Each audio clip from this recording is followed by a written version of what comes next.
Nakamasaya nang tanggapin mo ako. Umuo ka na. Yahoo! Yes! Yes! Yes! Yahoo! Yes! Yes! Yes! Yahoo! Yeah! Yeah! Yahoo! Yes!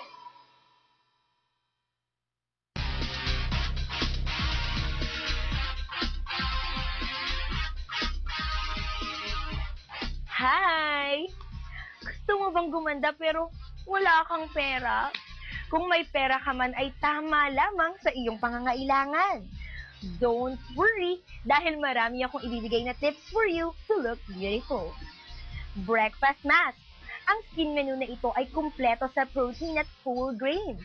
It will easily get rid of your oily skin. Pagsamahin lamang ang isang egg yolk sa isang kutsarang honey, isang kutsarang olive oil at kalahating tasa ng oatmeal.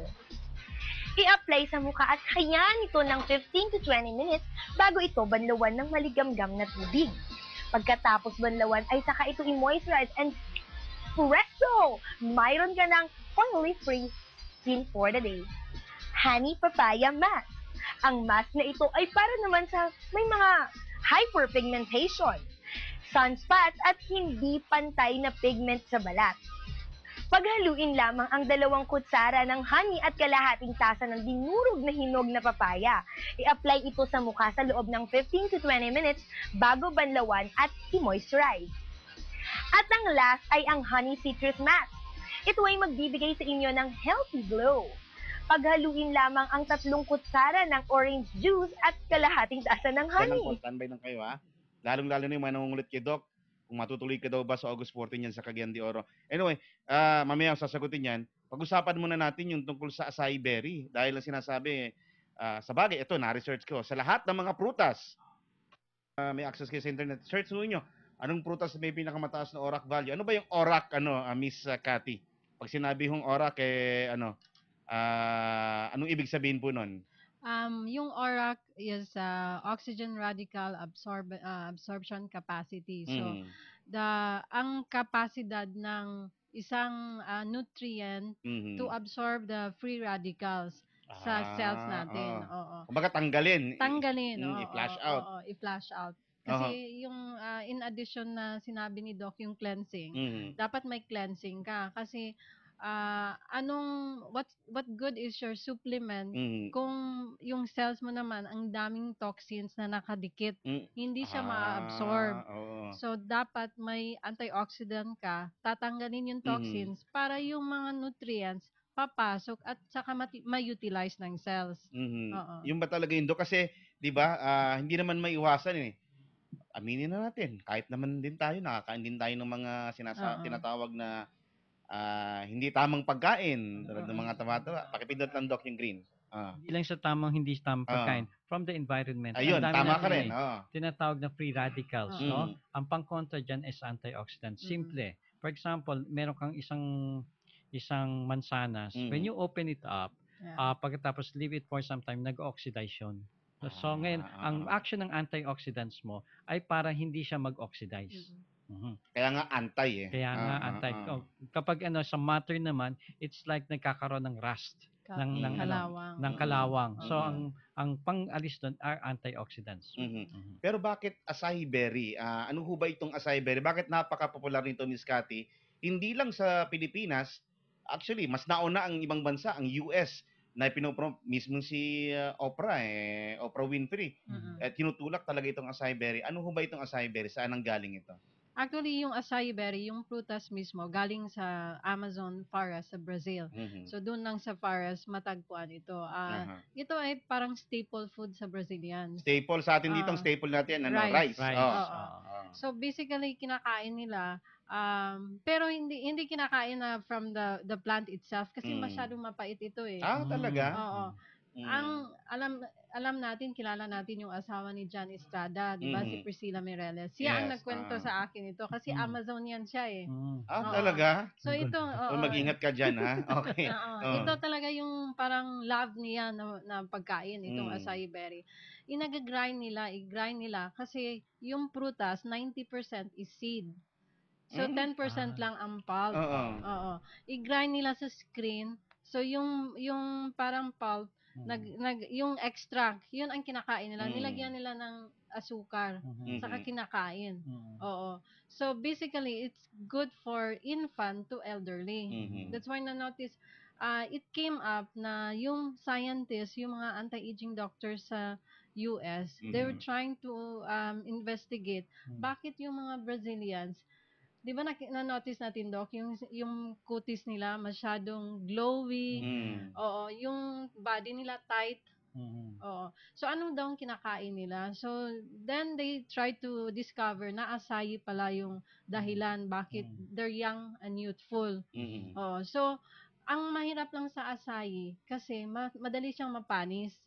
Ganun ba? Oo, once you pick the fruit, madali talaga mapanis. So, ang challenge niyan is walang main road or walang highway ang Brazil. They travel by bangka. Ganun pa tinatravel lang ano nila. Amazon River pa.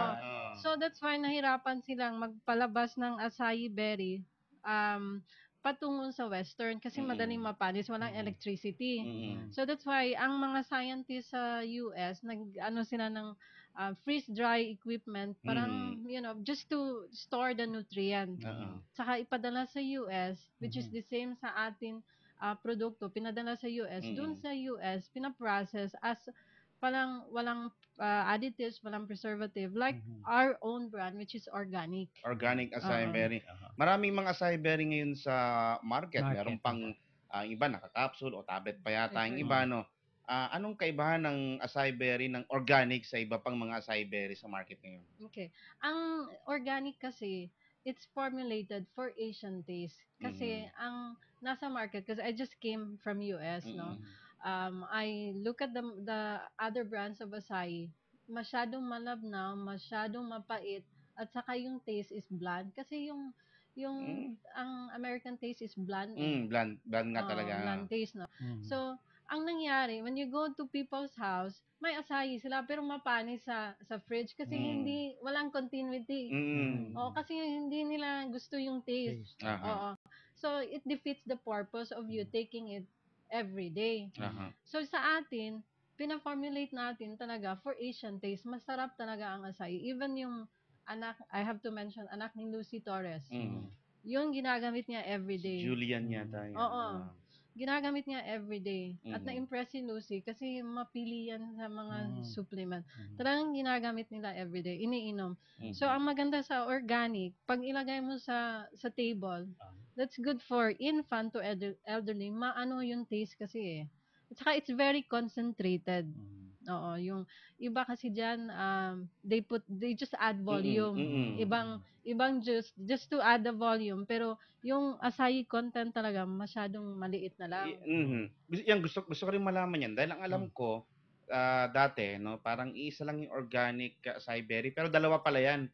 Merong premium blend tsaka nung regular. Yes. Ano ho ang kaibahan ng regular tsaka ng premium blend? Ang premium blend is more concentration of acai. It's ang price niya is priced at 2.5 for good for kung if you follow lang the normal dosage, which is 2 tablespoons, that's good for 1 month. Pero may mga iba kasing nag-request na pwede bang yung magpagawa kayo ng at least ma-afford naman. So, mayroon tayong regular blend which is 1.9 for 1 liter. And then, concentrated acai siya, pero hindi gano'ng ka-concentrated sa premium blend. Yun. So, pero parehong epektibo. Yes, parehong epektibo. If you compare it to other brands, it's still more higher concentration, the regular blend. Kayo ba, Doc? Anong nire-recommend nyo sa mga tao? Kailangan ba talaga araw-araw meron kang antioxidant na tinitake para mag-survive ka sa pollution sa surroundings? Alam mo, definitely in our generation kailangan natin kasi nga kulang yun sa pagkain natin. Then more exposure natin from the chemicals or the toxins from the environment, no? Alam mo, idadagdag ko. Alam mo, sa bahay namin, ang dami kong inuwing different kinds of food supplements. Pinatatry ko yung tatay ko. Kasi tatay ko parang guinea pig. Nangyayari. Dahil lahat, ang dami nagbibigay ng sample, no? And then, kapag hindi niya nagustuhan, talagang nasa refrigerator na yan, it takes how many months bago maano. Pero with that one, no, nag-uwi ako minsan, Alam mo, in matter of 4 days, naubos yung isang bote. Isang bote na pang isang buwan, 4 na araw lang. Oo, ginagawang 1/4 cup ata yung inamin niya. Gustong-gusto. And I also tried it. It's very, very good. So, ibig sabihin masarap ang lasa kahit bata talaga, Miss Cathy. Yeah. Masarap ang lasa.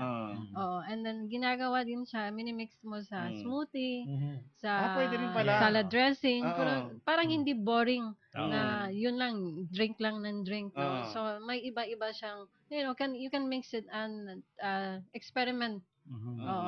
Pero yung sinasabing daily requirement ng antioxidants, kayang-kaya na ba yun? Sapat na ba yung nasa 2 tablespoons o 1 jigger?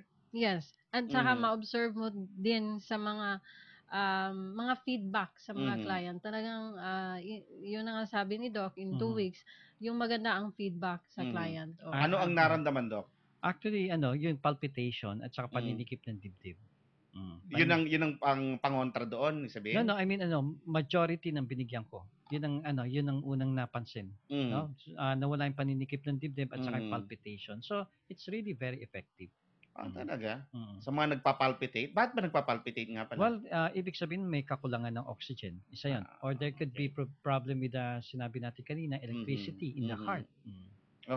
Pero bakit to sa inyo, ginawa nyo talagang liquid? Sa iba, capsule nga tsaka tablet, mas effective ba talaga pagka liquid, Miss Cathy? Mas effective basta liquid kasi 80% of ang absorbability rate ng liquid sa stomach kaysa ang capsules is only 20%. So ito, dahil nga ito ay juice, ang classification ba nito, food supplement o juice? Juice ito Food supplement. Food supplement pa rin. So, kasi dito sa Pilipinas, it's been food supplement, but sa US, it's typically like a juice. Kasi iba-iba Alam mo sa US, they can consider it as a juice kasi ang equivalent na medyo mura yung price. Pero pag dito sa Pilipinas, mahal. Totoo. Kahit sa Australia yung mga ganyan, juice lang lalagyan kung concentrated juice, diba? Ganun So, ibig sabihin, kung ito ay juice, kahit anong condition, medical condition ng isang tao, kahit ano pa iniinom niyang gamot, maintenance, pwede itong inumin. Kahit sa mga sanggol, pwede rin itong ibigay. O pregnant women. Yes. And ang advice ko lang kung mga bata or infant, i-lower lang yung dosage. Okay. Sige, pag-uusapan natin mga kaibigan yung inyong mga katanungan naman na sana huwag naman masyadong judgment, ha? At alam ko mamaya, meron tayong mga kausap. Tama-tama yung topic natin kasi ito, hypertensive. Tsaka nakadalawang mild stroke, Doc. Noong 2009, alamin natin kung ano yung kamustahin natin siya dahil siya ay nasa Riyadh, Saudi Arabia. Alam ko ang Saudi nahigpit sa sa pagpasok ng mga produkto doon. Yan ho aming pag-usapan mga kaibigan. Makalipas po ang ilang paalala. Oras natin, eksakto 8:00 ng gabi. Ang programa ito. Kumusta mga kabayan at mga OFW sa ibang bansa? Yung mga nasa mabuti at di masyadong mabuting kalagayan. Bakit naman ganun ang mga kamusta mo sa mga OFW? Kasi nga, iyan ang magiging programa natin ang pag-educate sa kanila ng mga kultura ng ibang bansa. Dahil sa pag-aaral kasi doon nalalagay sa alanganin yung mga kababayan natin na pupunto siya ka mga lolo't lola mo. Oo nga, no? Kunyari sa Switzerland, alam mo ba na parurusahan ang makapag-iwan ng susi sa loob ng kotse at yes, naiwan mo itong hindi nakalakbat at yun doon at parurusahan ka nila. Grabe, scary. Scary talaga. At eto pa friend, sa Thailand, bawal ang lumabas ng bahay kung wala kang suot na underwear. OMG, bawal ako, joke. What? What? Naku, eto pa sa Australia naman, mga licensed technician lang ang pwedeng magpalit ng bumbilya. Hindi ka lisensyado, friend. Nako, sigurado parusa ang aabutin mo. Hala. Talaga naman. Kaya kung ikaw ay may kapatid at kamag-anak na OFW o magiging OFW, watch muna ng Happy Trip Kwentuhang OFW! Pag-uusapan din dito kung ano rin pwedeng gawin ng mga OFW sa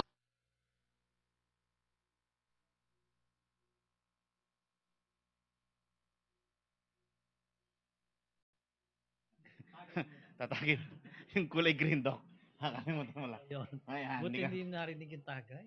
Hindi narinig yung tagay. Buti na lang. Bawal yun. Iinom tayo. Jigger. Ito yung jigger. Ganito karami.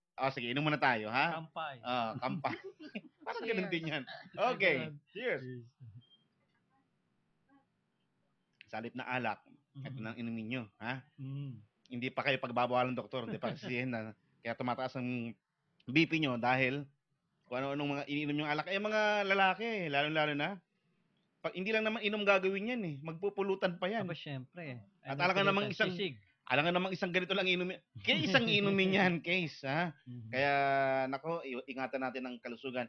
Doc, matutuloy ka ba sa Cagayan de Oro ngayon, August 14? Saan Ah. kami magpupunta para maka-register, para maka-executive check-up? Okay. May sakit kasi sa puso, Mrs. Rodolfo Sismundo ng Takurong City. Okay, it's a good news, no? August 21, no? Na-move ng medyo 1 week, August 21. I think it's at Dynasty Hotel. Pero para magpa-reserve, you can text me at yung number ko na, 0921-260-8459. At dala po natin yung machine nating laser biochilation. Ay, magandang balita. Kung ang problema po ay meron kayong cancer, may sakit sa puso, may arthritis, may rheuma, any form ng disease, at kung gusto